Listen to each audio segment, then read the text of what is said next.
तसव्वुर कीजिए, एक ऐसा बादशाह जिसके एक इशारे पर हजारों गर्दनें कलम हो जाती थीं, एक ऐसा शख्स जिसने खुद को रब कहलाने की जुर्रत की। मगर आज वही बादशाह अपने ही महल के एक कोने में जलील व खुआर पड़ा है। वो चीख रहा है, चिल्ला रहा है, क्योंकि उसके सर के अंदर एक नन्हा सा दुश्मन उसे अंदर से खा रहा है। क्या आपने कभी सोचा है कि जिसने पूरी दुनिया को अपने कदमों में झुकाने का दावा किया, अल्लाह ने उसे एक लंगड़े मच्छर से क्यों हराया? आज हम उस दुनिया के पहले जब्बार हुक्मरान नमरूद बिन कनान की पूरी दास्तान सुनाएंगे। ये वीडियो सिर्फ एक कहानी नहीं, हर उस शख्स के लिए एक इबरत है जो तकब्बुर में डूबकर अपने खालिक को भूल जाता है। ये बात है हजरत नूह अलैहिस्सलाम के तूफान के सदियों बाद की। इंसानियत एक बार फिर फूल फल रही थी। जमीन पर 4 बड़े बादशाह गुजरे हैं जिन्होंने पूरी दुनिया पर हुकूमत की। 2 मोमिन, हजरत जुल्करनैन और हजरत सुलेमान अलैहिस्सलाम, और 2 काफिर।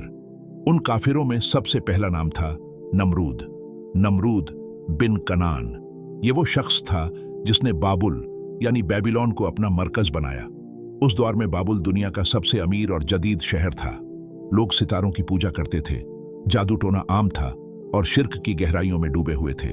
नमरूद सिर्फ एक बादशाह नहीं था, वो एक नजूमी और जादूगर भी था। उसने अपनी अक्ल और शैतानी दिमाग से लोगों को यकीन दिला दिया कि वो उनका खुदा है। वो कहता, मैं तुम्हें खाना देता हूं, मैं तुम्हें मौत से बचाता हूं, तो रब मेरे सिवा और कौन हो सकता है? एक रात नमरूद ने एक अजीब और खौफनाक ख्वाब देखा। उसने देखा कि एक सितारा निकल रहा है जिसकी रोशनी ने सूरज और चांद की रोशनी को मात कर दिया है। सुबह होते ही उसने दुनिया भर के नजूमियों को बुलवाया। नजूमियों ने कांपती हुई आवाज में कहा, ऐ बादशाह, तेरे शहर में एक ऐसा बच्चा पैदा होने वाला है जो तेरी सल्तनत को तबाह कर देगा और तेरे झूठे खुदाओं को मिट्टी में मिला देगा। नमरूद ने फिरौन से भी पहले यह जुल्म शुरू किया। उसने हुक्म दिया कि उस साल पैदा होने वाले हर लड़के को कत्ल कर दिया जाए। उसे लगा कि वो मौत को मात दे देगा, मगर वो भूल गया था कि जब अल्लाह किसी को चुन लेता है तो पूरी दुनिया की ताकत भी उसे नुकसान नहीं पहुंचा सकती। इसी खौफ के साये में एक बच्चा पैदा हुआ जिसका नाम था इब्राहिम। उनकी मां ने उन्हें एक गार में छुपा दिया ताकि नमरूद के जालिम सिपाही उन तक न पहुंच सकें। हजरत इब्राहिम अलैहिस्सलाम वहां तन्हाई में परवान चढ़ने लगे। जब वो गार से बाहर आए तो उन्होंने सूरज को देखा, चांद को देखा, सितारों को देखा और पूछा, क्या ये मेरा रब है? मगर जब वो ढल गए तो इब्राहिम अलैहिस्सलाम ने पुकारा, मैं ढल जाने वालों से मोहब्बत नहीं करता, मेरा रब तो वो है जिसने इन सबको पैदा किया। अब तकब्बुर और हक की पहली टक्कर होने वाली थी। एक तरफ नमरूद की अजीम और शान सल्तनत थी और दूसरी तरफ एक अकेला नौजवान जिसके दिल में सिर्फ अल्लाह की वहदानियत थी। वो दिन आ गया था जब इब्राहिम अलैहिस्सलाम ने नमरूद के खुदाओं को ललकारा। लेकिन क्या आपको पता है कि जब नमरूद ने इब्राहिम अलैहिस्सलाम को अपने दरबार में तलब किया तो वहां क्या गुफ्तगू हुई? वो कौन सी बात थी जिसने दुनिया के सबसे बड़े बादशाह को गूंगा कर दिया? हजरत इब्राहिम अलैहिस्सलाम अब जवान हो चुके थे। उनका दिल अल्लाह की तौहीद से लबरेज था और उनकी आंखों में नमरूद के झूठे निजाम के खिलाफ एक आग थी। बाबुल का शहर मेलों और त्योहारों में डूबा रहता था। एक दिन जब पूरा शहर एक मेले में मसरूफ था, हजरत इब्राहिम अलैहिस्सलाम उनके सबसे बड़े बुत खाने में दाखिल हुए। उन्होंने देखा कि बेजान बुतों के सामने 56 भोग और खाने रखे हैं। उन्होंने सवाल किया, तुम खाते क्यों नहीं? तुम बोलते क्यों नहीं? फिर उन्होंने एक कुल्हाड़ी उठाई और उन तमाम बुतों को तोड़ दिया सिवाय सबसे बड़े बुत के। उन्होंने कुल्हाड़ी उस बड़े बुत के गले में लटका दी। जब शहर वाले वापस आए और ये मंजर देखा तो कोहराम मच गया। उन्होंने कहा, यह काम इब्राहिम के सिवा कोई नहीं कर सकता। जब उन्हें दरबार में लाया गया तो उन्होंने बड़ी मासूमियत से कहा, इनसे ही पूछ लो कि इनके साथ क्या हुआ, अगर ये बोल सकते हैं। लोग शर्मिंदा हुए क्योंकि वो जानते थे कि पत्थर के बुत बोल नहीं सकते, मगर उनका तकब्बुर उन्हें हक मानने से रोक रहा था। यही वो वक्त था जब नमरूद ने इब्राहिम अलैहिस्सलाम को अपने सामने पेश करने का हुक्म दिया। दुनिया का पहला तकब्बुर से भरा बादशाह और अल्लाह का एक सच्चा नबी आमने सामने खड़े थे। नमरूद ने बड़े गरूर से पूछा, तेरा वो रब कौन है जिसकी तू दावत देता है? हजरत इब्राहिम अलैहिस्सलाम ने फरमाया, मेरा रब वो है जो जिंदगी और मौत देता है। नमरूद ने एक अजीब मंतिक पेश की। उसने 2 कैदियों को बुलवाया, एक को कत्ल कर दिया और एक को आजाद कर दिया। वो बोला, देख, जिंदगी और मौत तो मेरे हाथ में भी है। हजरत इब्राहिम अलैहिस्सलाम ने उसकी इस बचकानी बात पर बहस नहीं की, बल्कि एक ऐसा सवाल किया जिसने नमरूद के होश उड़ा दिए। उन्होंने फरमाया, मेरा रब सूरज को मशरिक से निकालता है, अगर तू खुदा है तो इसे मगरिब से निकाल कर दिखा। ये सुनते ही नमरूद के दरबार में सन्नाटा छा गया। वो बादशाह जो खुद को खुदा कहता था, एक नौजवान के सवाल पर गूंगा हो गया। लेकिन उसने अपनी हार मानने के बजाय जुल्म का रास्ता चुना। उसने फैसला किया कि इब्राहिम को ऐसी सजा दी जाए जो आने वाली नस्लों के लिए मिसाल बन जाए। उसने पूरे मुल्क से लकड़ियां जमा करने का हुक्म दिया। महीनों तक आग भड़काई गई। वो आग इतनी खौफनाक थी कि उसकी तपिश मीलों दूर तक महसूस की जाती थी। लोगों ने एक मंजनीक तैयार की ताकि इब्राहिम अलैहिस्सलाम को दूर से आग में फेंका जा सके। जब हजरत इब्राहिम अलैहिस्सलाम को हवा में उछाला गया तो हजरत जिब्राइल अलैहिस्सलाम हाजिर हुए और पूछा, क्या आपको मेरी मदद चाहिए? हजरत इब्राहिम अलैहिस्सलाम का जवाब तारीख में सुनहरे अल्फाज से लिखा गया। उन्होंने फरमाया, मुझे तुम्हारी नहीं, मुझे मेरे अल्लाह की मदद काफी है।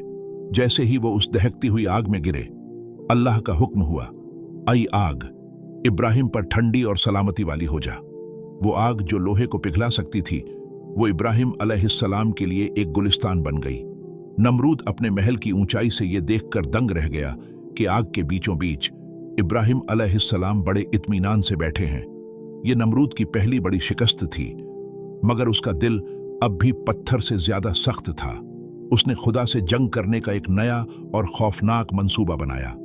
इब्राहिम अलैहिस्सलाम का आग से सही सलामत निकल आना नमरूद के लिए एक खुला चैलेंज था। उसका खौफ अब गुस्से और दीवानगी में बदल चुका था। उसने सोचा कि जमीन पर तो वो सब पर काबिज है, अब उसे आसमान के खुदा से जंग करनी चाहिए। इसी जुनून में उसने तारीख की सबसे अजीम इमारत बनाने का हुक्म दिया, जिसे हम टावर ऑफ बाबेल या मीनारे बाबुल के नाम से जानते हैं। हजारों मजदूर दिन रात काम पर लगा दिए गए। बाबुल के चप्पे चप्पे से पत्थर और ईंटें लाई गईं। नमरूद का मकसद था कि इतना ऊंचा मीनार बनाया जाए जो बादलों को चीर कर आसमान तक पहुंच जाए, ताकि वो वहां तीर चलाकर नाउजुबिल्लाह अल्लाह को निशाना बना सके। जब यह मीनार तैयार हुआ तो नमरूद उसकी चोटी पर गया और ऊपर की तरफ तीर चलाए। अल्लाह ने उसकी आजमाइश के लिए उन तीरों को खून से लथपथ करके वापस भेजा। नमरूद खुशी से झूम उठा और चिल्लाकर कहने लगा, मैंने इब्राहिम के खुदा को कत्ल कर दिया, नाउजुबिल्लाह। मगर अल्लाह की पकड़ इतनी सादी नहीं होती। कुछ ही देर में एक अजीम झलझला आया और वो मीनार रेजा रेजा हो गया। नमरूद की तकब्बुर से भरी दुनिया उसकी आंखों के सामने ढेर हो गई। अब वक्त था उस आखिरी अजाब का, जिसने नमरूद की ताकत का गरूर हमेशा के लिए मिट्टी में मिला देना था। नमरूद ने अपनी एक बहुत बड़ी और ताकतवर फौज तैयार की ताकि वो मोमिनों को हमेशा के लिए खत्म कर सके। जब ये लश्कर मैदान जंग में पहुंचा, तो वहां कोई इंसानी फौज नहीं थी। अचानक आसमान से मच्छरों का एक इतना बड़ा लश्कर उतरा कि दिन में अंधेरा छा गया। वो कोई आम मच्छर नहीं थे।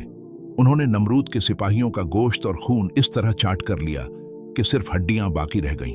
पूरी फौज तबाह हो गई, लेकिन नमरूद को अल्लाह ने जिंदा रखा, एक ऐसी मौत देने के लिए जो कयामत तक के लिए निशानी बन जाए। एक नन्हा सा लंगड़ा मच्छर नमरूद की नाक के रास्ते उसके दिमाग में दाखिल हो गया। अब नमरूद के दिमाग में ऐसी शदीद चुभन और दर्द शुरू हुआ कि वो बर्दाश्त से बाहर था। उसे सुकून तब मिलता जब कोई उसके सर पर जोर जोर से जूते या हथौड़े मारता। वही बादशाह जो कल तक लोगों से अपने सामने सजदा करवाता था, अब अपने गुलामों के सामने गिर गिरता था कि उसके सर पर जूते मारे जाएं ताकि दर्द कम हो। मुअर्रिखीन लिखते हैं कि नमरूद तकरीबन 400 साल तक इसी जिल्लत में रहा।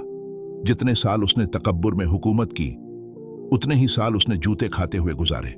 आखिरकार उसकी मौत इसी जिल्लत के साथ हुई। नमरूद की यह कहानी हमें एक बड़ा सबक देती है। इंसान के पास कितनी ही दौलत, ताकत या हुकूमत क्यों ना आ जाए, वो अल्लाह के सामने एक मच्छर के पर के बराबर भी नहीं है। जो सर अल्लाह के सामने नहीं झुकता, वो फिर जूतों के नीचे झुकाया जाता है। बाबुल की वो शान और शौकत आज सिर्फ मिट्टी का ढेर है, मगर इब्राहिम अलैहिस्सलाम का नाम और अल्लाह की तौहीद आज भी जिंदा जावेद है। नमरूद की मौत सिर्फ एक बादशाह का खात्मा नहीं था, बल्कि ये क़यामत तक आने वाले हर उस शख्स के लिए एक निशानी थी जो अपनी ताकत के नशे में अंधा हो जाता है। वो नमरूद जो कहता था कि ज़मीन और आसमान का निज़ाम उसके हाथों में है, वो एक छोटे से मच्छर के सामने इतना बेबस हो गया कि उसे अपनी जान की भीख मांगने वाला भी कोई नसीब न हुआ। तारीख गवाह है कि बाबुल की वो अजीम ओ शान सल्तनत, वो ऊंचे मीनार और वो सोने चांदी से भरे महल सब मिट्टी में मिल गए। आज नमरूद का नाम सिर्फ एक गाली और इबरत के तौर पर लिया जाता है, जबकि हजरत इब्राहिम अलैहिस्सलाम का जिक्र हर नमाज में द्रूद ए इब्राहिम की सूरत में क़यामत तक गूंजता रहेगा। दोस्तों, नमरूद का किस्सा हमें सिखाता है कि इंसान के पास चाहे कितनी ही दौलत आ जाए, चाहे वो टेक्नोलॉजी में कितना ही आगे निकल जाए, वो अपने खालिक से बड़ा नहीं हो सकता। अल्लाह की लाठी बेआवाज है और जब उसकी पकड़ आती है तो फिर ना कोई फौज काम आती है और ना ही कोई बादशाहत। उम्मीद है कि नमरूद की इस इबरतनाक दास्तान से आपने बहुत कुछ सीखा होगा। अगर आपको ये वीडियो पसंद आई हो तो इसे लाइक करें और अपने दोस्तों के साथ ज़रूर शेयर करें ताकि वो भी इस तारीखी सबक से वाकिफ हो सकें। आपका इस कहानी के बारे में क्या ख्याल है, हमें नीचे कमेंट सेक्शन में ज़रूर बताएं। और अगर आप ऐसी ही मज़ीद इस्लामिक और तारीखी वीडियोस देखना चाहते हैं तो हमारे चैनल को सब्सक्राइब करके बेल आइकॉन दबाना ना भूलें। मिलते हैं अगली वीडियो में एक नए सबक आमोज किस्से के साथ। तब तक के लिए अपना ख्याल रखिए। अल्लाह हाफिज।